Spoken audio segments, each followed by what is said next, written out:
রাসূল সাল্লাল্লাহু আলাইহি সাল্লাম বলিয়াছেন,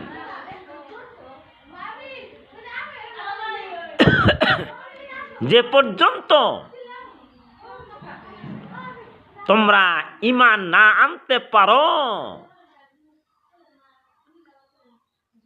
ও পর্যন্ত তোমরা জান্নাতে প্রবেশ করতে পারবা না।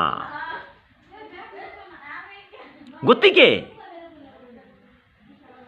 আমাদেরকে ঈমান আনতে হবে, আল্লাহকে বিশ্বাস করতে হবে। যতগুলি কিতাব আছে আসমানি কিতাব বিশ্বাস করতে হবে।